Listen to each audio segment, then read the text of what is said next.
सो welcome everyone once again. सबका स्वागत है। तो अभी हमने एक्सरसाइज 1.3 के 2 क्वेश्चंस कंप्लीट कर लिए। थर्ड क्वेश्चन क्या है देखते हैं। Write the negations of the following. Negation लिखना है, लेकिन आप देखेंगे ये जो नीचे दिए गए स्टेटमेंट्स हैं ये कंपाउंड स्टेटमेंट्स हैं। कंपाउंड स्टेटमेंट मतलब आपको पता है, दो सिंपल स्टेटमेंट यहाँ और से ज्वाइन किए हैं या दो स्टेटमेंट एंड से ज्वाइन किए हैं, तो ये कनेक्टिव्स है और and, if and only if. तो हमें कंपाउंड स्टेटमेंट का निगेशन लिखना है। तो किसी भी कंपाउंड स्टेटमेंट का अगर निगेशन लिखना है तो उसका निगेशन हमें वो फॉर्मूले पता रहने चाहिए जो मैंने लास्ट लेक्चर में रिवाइज किए थे। कौन से फॉर्मूले? You know this. देखो ये वाले फॉर्मूले, negation of p and q, okay, not p or not q, negation of p or q, not p and not q, negation of p single implication q, p and not q, and negation of p double implication q क्या रहेगा? p and not q और q and not p। Okay, अभी यहाँ पे इस question में p और q के जगह हमें स्टेटमेंट्स दिए गए हैं। ओके, तो हमें वो स्टेटमेंट लिखने पड़ेंगे उस फॉर्मेट में, निगेशन के फॉर्मेट में। तो इस टाइप के कुछ एग्जांपल्स ऑलरेडी हमने डिस्कस किए थे, फिर भी एक बार मैं बता देता हूँ। देखो जैसे यहाँ पे कुछ क्वेश्चंस हमें बताए गए कि इनका हमें निगेशन लिखना है। तो देखो पहला स्टेटमेंट है 3 + 3 इज लेस देन 5 और 5 + 5 इज इक्वल टू 9। तो इसमें जो पहला सिंपल स्टेटमेंट है उसको देखो, सॉल्यूशन देखो, पहला स्टेटमेंट उसको उन्होंने पी लिया, दूसरे स्टेटमेंट को क्यू लिया, और गिवन स्टेटमेंट क्या है? पी और क्यू। और निगेशन ऑफ पी और क्यू क्या रहता है? Not P and not Q. तो फाइनली तीसरे स्टेप में आएगा the negation of given statement is not P पहले। तो नॉट पी मतलब ये जो पी स्टेटमेंट है इसका निगेशन, तो ये लेस देन का ग्रेटर देन इक्वल टू हो जाएगा निगेशन लेंगे तो। और यहाँ पे बीच में एंड, और दूसरा जो है क्यू स्टेटमेंट उसका भी negation, negation P and negation Q. इसका मतलब पहले स्टेटमेंट का निगेशन ले लो, बीच में एंड वर्ड में आएगा, और दूसरे स्टेटमेंट का भी निगेशन। समझ में आया होगा अभी सबको? अगर बीच में एंड है तो फिर उसका नॉट पी और नॉट क्यू आता है, तो पहले स्टेटमेंट का निगेशन और दूसरे स्टेटमेंट का निगेशन, ऐसे। Okay, is it clear to everyone? तो आपको जो निगेशन के जो फॉर्मूले देख बताए हैं वो सारे याद रखने हैं, और उसका अभी हम यूज करेंगे। ऐसे ही हमें आंसर्स लिखने हैं इस क्वेश्चन नंबर 3 के। तो दे दो अगला heading, question number 3। Question number 3, उसमें पहला x + 8 greater than 11, x + 8 greater than 11 और y - 3 इज इक्वल टू 6। ये है गिवन स्टेटमेंट। सॉल्यूशन, सॉल्यूशन में हम क्या लिखेंगे? सबसे पहले लेट पी स्टेटमेंट जो है वो पहला स्टेटमेंट आएगा, x + 8 greater than 11। ओके, तो इसका निगेशन क्या आएगा बेटा? यहीं पे लिख देता हूँ निगेशन ताकि आपको आसान लगे। निगेशन इसका क्या आएगा? Negation p, x + 8 greater than का क्या हो जाएगा? लेस देन और equal to 11। Okay, another second statement हमने लिया y - 3 इज इक्वल टू 6, और निगेशन q क्या हो जाएगा? y - 3 not equal to 6, equal to का negation not equal to. Okay, हाँ अभी हम क्या बोलेंगे? गिवन स्टेटमेंट क्या है? गिवन स्टेटमेंट इज p और q, है ना? ये है p और बीच में और q, p और q है बस। अभी इसका निगेशन बताएं, हमें पूछा गया क्वेश्चन में, क्या पूछा गया? Write the negation of following. तो निगेशन ऑफ p और q is equal to, is equivalent to negation of P and negation of Q.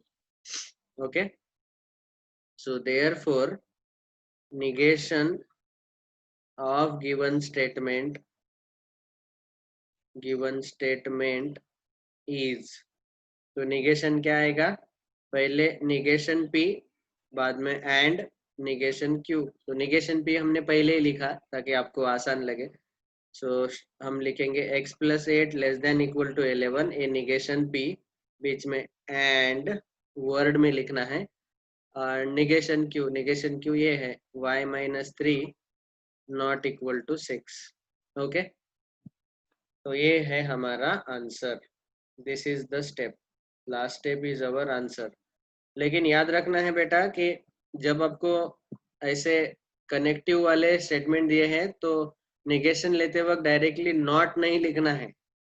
हाँ, जैसे हमने एक सिंपल स्टेटमेंट देखा था कि फॉर एग्जांपल बता रहा हूँ, Delhi is capital of India, ऐसा अगर एक स्टेटमेंट दिया है और ये समझो P है और इसका निगेशन P लेना है, निगेशन P, तो हम क्या करते थे, Delhi is not capital of India, ऐसा लिखते थे.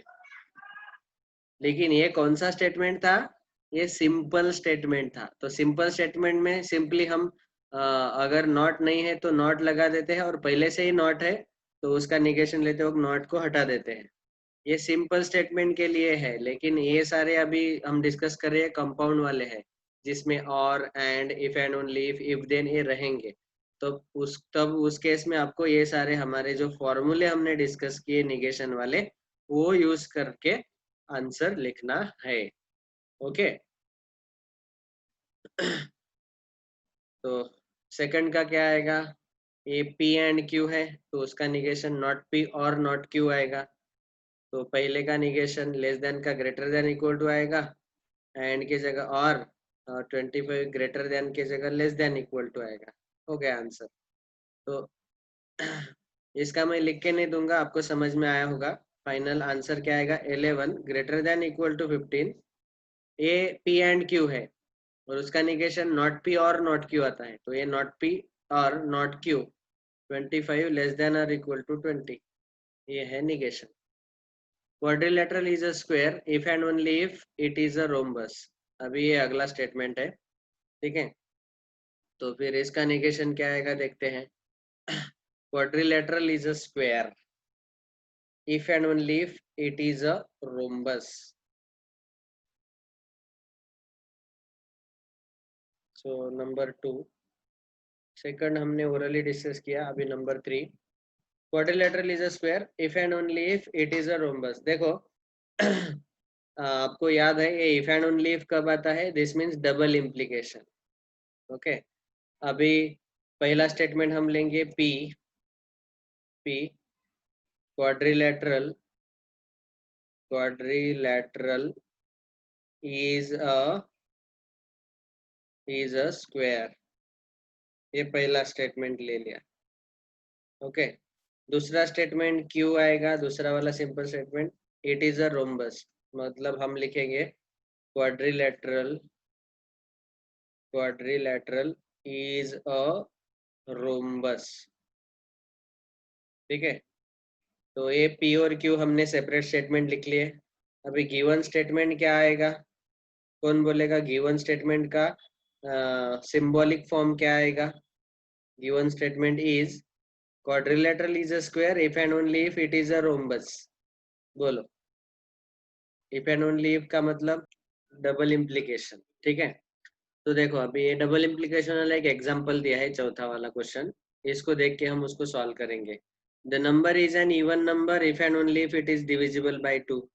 तो क्या किया इन्होंने, पहला स्टेटमेंट P लिया, the number is an even number. दूसरा स्टेटमेंट Q लिया, और यहाँ पे क्या आएगा, डबल इम्प्लीकेशन. उसका निगेशन क्या आता है, P एंड नॉट Q और Q and not P.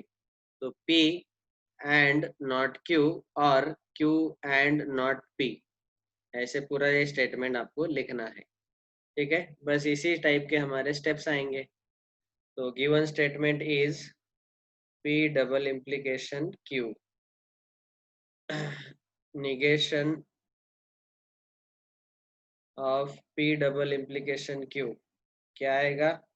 negation of p double implication q is logically equivalent to p and not q or q and not p। यही है ना? हाँ। तो अभी हमें फाइनल आंसर लिखना है। therefore negation of given statement is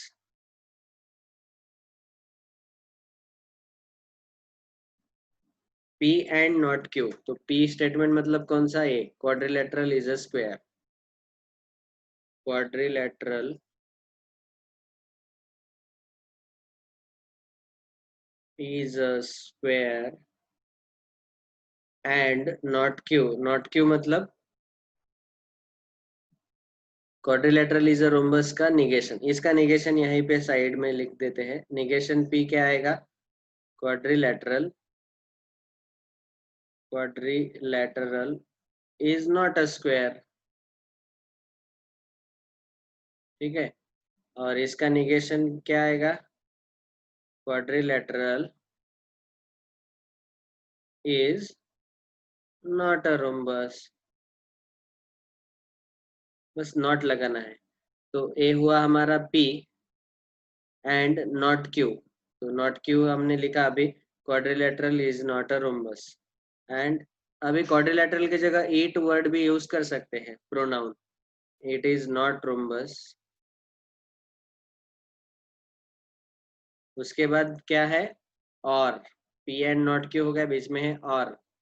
तो यहाँ आएगा और अगला क्यू एंड नॉट पी। तो क्यू मतलब ए और क्वाड्रिलेटरल इज अ रोम्बस और quadrilateral is a rhombus and Q and not P।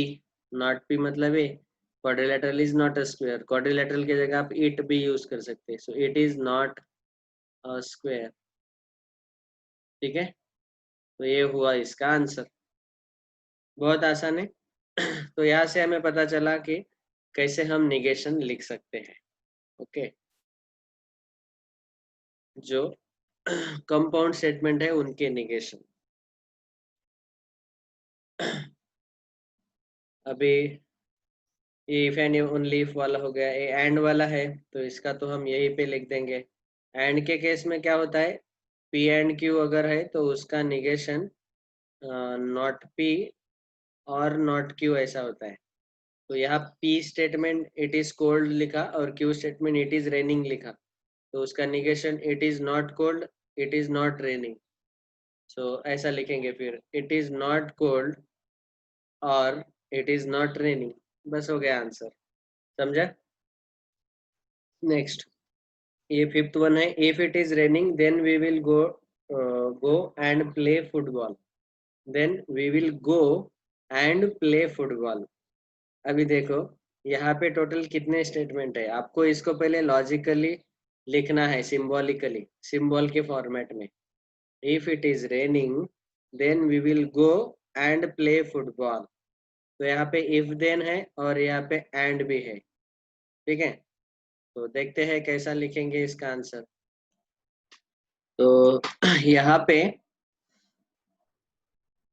हमें इसको अच्छे से लिखना है। तो if it is raining, question number 5। तो यहाँ पे सॉल्यूशन डायरेक्टली स्टार्ट कर देते हैं। स्टेटमेंट पी हम लेंगे, इट इज रेनिंग। ओके। ये statement number P, statement P लिख लिया हमने। नेक्स्ट स्टेटमेंट क्यू लिखेंगे, we will go, we will go. And statement R लिखा, we play football, we play football. ठीक है। यहाँ तीन तीन लेटर यूज करने का जरूरत क्यों पड़ा? क्योंकि तीन तीन स्टेटमेंट थे। सिंपल वाले तीन अलग अलग स्टेटमेंट थे इसीलिए। ठीक है। अभी देखो गिवन स्टेटमेंट का सिंबॉलिक फॉर्म क्या आएगा। So therefore given statement is. Given statement क्या आएगा बेटा? क्लियरली हमें पता चला कि यहाँ पे इफ इट इज रेनिंग, तो इफ पी देन क्यू ऐसा रहता है ना, तो पी इम्प्लाइज क्यू ऐसा है। तो यहाँ पे ये इफ के बाद ये स्टेटमेंट है, मतलब ये पी सिंगल इम्प्लीकेशन, बाद में ये दो स्टेटमेंट है और इन दोनों के बीच में एंड है। इसको हमने क्यू बोला वी विल गो को, और वी प्ले फुटबॉल को आर बोला। तो यहाँ पे ब्रैकेट में रहेगा क्यू एंड आर। समझा क्या सब लोगों को? तो ये रहेगा इसका सिंबॉलिक फॉर्मेट। अभी देयरफॉर निगेशन, इसका निगेशन क्या आएगा? देयरफॉर निगेशन इज, ये पी सिंगल इम्प्लीकेशन का निगेशन क्या रहता है? Negation of P single implication Q अगर ऐसा है तो हम लिखते हैं पी एंड नॉट क्यू। मतलब ये जो पहला वाला है एज इट इज लिखो, बीच में एंड आएगा, और उसके बाद जो दूसरा है उसका निगेशन ले लो ऐसे। तो यहाँ पे आएगा p and negation of the whole second bracket, दूसरा वाला मतलब है पूरा ब्रैकेट। और अभी आपको ये भी पता है कि इस पूरे ब्रैकेट का निगेशन लेना है, तो ये एंड का निगेशन आ जाएगा। तो यह आ जाएगा नॉट क्यू और नॉट आर। समझा सब लोगों को? एंड का निगेशन क्या आता है? Negation q and r, it will be negation q और निगेशन आर। बस। तो यही निगेशन हमें चाहिए था, इसका निगेशन। तो इसको अभी स्टेटमेंट में लिखना है। Therefore negation statement, negation statement is, statement क्या आएगा देखो, पी, पी मतलब इट इज रेनिंग,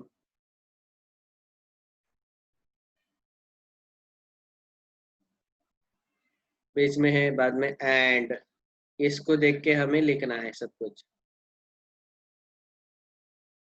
बीच में है एंड निगेशन क्यू और निगेशन आर। निगेशन क्यू मतलब ये वी विल नॉट गो। अभी निगेशन क्यू क्या आएगा इसका? वी विल गो का negation we will not go. Okay, we will not go, और बाद में और है negation r, we play football का निगेशन, निगेशन आर क्या आएगा बेटा?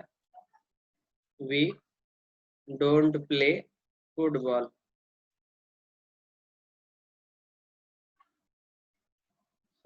और वी, हाँ अभी डोंट के जगह एक्चुअली ये फ्यूचर टेंस है, इसीलिए यहाँ पे हम we will not play football ऐसा लिखा तो भी चलेगा। Okay, so we don't play football.